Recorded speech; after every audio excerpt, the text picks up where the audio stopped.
ನಮ್ಮ ಊರಲ್ಲಿ ಒಂದು ಗ್ರಾಮ ಪಂಚಾಯತಿಲಿ ವಿಕಸಿತ ಆ, ಕೃಷಿ ವಿಕಸಿತ ಕೃಷಿ ಸಂಕಲ್ಪ ಯೋಜನೆ ನಮ್ಮ ಲಕ್ಷ್ಮೀಪುರದಲ್ಲಿ ಹಮ್ಮಿಕೊಂಡಿದ್ರು. ಇಲ್ಲಿ ಎಲ್ಲರನ್ನೂ ಸಭೆ ಸೇರಿಸಿ ಅದರಿಂದ ಬರುವಂಥ ಪ್ರಯೋಜನನ ತಿಳಿಸಿದ್ದಾರೆ. ಎಲ್ಲ ಇಲಾಖೆಯವರು ಬಂದು ತಿಳಿಸಿದ್ದಾರೆ. ಅದನ್ನು ನಾವು ಒಳ್ಳೊಳ್ಳೆ ಇದನ್ನೇ ಕೊಟ್ಟವ್ರವರು. ನಾವು ಅದನ್ನು ಸದುಪಯೋಗ ಪಡಿಸ್ಕೋಬೇಕು.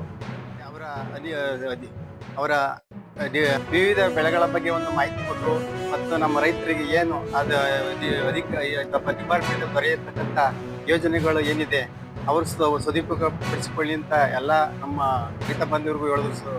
ಅದನ್ನು ನಾವು ಸುಧಾ ಅಳವಡಿಸ್ಕೊಳ್ತಾ ಇದ್ದೀವಿ. ಎಲ್ಲರೂ ಅಳವಡಿಸ್ಕೊಂಡ್ರೆ ಒಂದು ಒಳ್ಳೆ ಉತ್ತಮ ರೀತಿಯಲ್ಲಿ ಬೆಳವಣಿಗೆ ಹೊಂದ್ಬೋದು ಅಂತ ಒಂದು ಇದರಲ್ಲಿ ಹೇಳ್ತಾ ಇದ್ದೀವಿ. ಮಾಡ್ತಾ ಇದ್ವಿ. ಮುಖ್ಯವಾಗಿ 4 ಉದ್ದೇಶದೊಂದಿಗೆ ಈ ಅಭಿಯಾನವನ್ನ ಮಾಡ್ತಾ ಇದ್ವಿ. ಮೊದಲನೇದಾಗಿ ಕೃಷಿ ಸಂಬಂಧಿತ ನೂತನ ತಾಂತ್ರಿಕತೆಗಳನ್ನ ರೈತರಿಗೆ ವರ್ಗಾಯಿಸುವುದನ್ನ ಮಾಡ್ತಾ ಇದ್ದೀವಿ.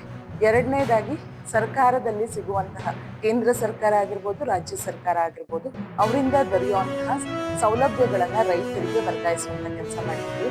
ಹಾಗೆ ಮೂರನೇದಾಗಿ ರೈತರು ಎದುರಿಸ್ತಿರುವಂತಹ ಸಮಸ್ಯೆಗಳು ಏನಿದೆ ಅಂತ ಹೇಳ್ಬಿಟ್ಟು ಅದನ್ನ ಕೂಡ ನಾವು ದಾಖಲಾತಿ ಮಾಡ್ಕೊಳ್ತಾ ಇದ್ದೇವೆ. ಯೋಜನೆಗಳು ಕೃಷಿ ಇಲಾಖೆಯಲ್ಲಿ ಚಾಲ್ತಿಯಲ್ಲಿದ್ದಾವೆ. ಬಿತ್ತನೆ ಬೀಜಗಳ ಪೂರೈಕೆ ಆಗಿರ್ಬೋದು ಅಥವಾ ಲಘು ಪೋಷಕಾಂಶಗಳ ಪೂರೈಕೆ ಆಗಿರ್ಬೋದು, ಮತ್ತೆ ಕೃಷಿ ಯಾಂತ್ರೀಕರಣ ಯೋಜನೆ ಆಗಿರ್ಬೋದು, ಮತ್ತೆ ಪ್ರಧಾನಮಂತ್ರಿಗಳ ಸೂಕ್ಷ್ಮ ನೀರಾವರಿ ಯೋಜನೆ ಆಗಿರ್ಬೋದು, ಕೃಷಿ ಭಾಗ್ಯ ಯೋಜನೆ ಆಗಿರ್ಬೋದು, ಹಾಗೂ ವಿವಿಧ ಯೋಜನೆಗಳು ಹೇಗೆ ಪಡ್ಕೋಬೇಕು, ಯಾವ ರೀತಿ ಫಲಾನುಭವಿಗಳು ಸಮೀಪದ ಕೃಷಿ ಇಲಾಖೆ ರೈತ ಸಂಪರ್ಕ ಕೇಂದ್ರಕ್ಕೆ ಭೇಟಿ ನೀಡಿ ಯಾವ ದಾಖಲಾತಿಗಳೆಲ್ಲ ಸಲ್ಲಿಕೆ ಮಾಡಿ ಈ ಪ್ರಯೋಜನಗಳನ್ನು ಪಡ್ಕೋಬಹುದು.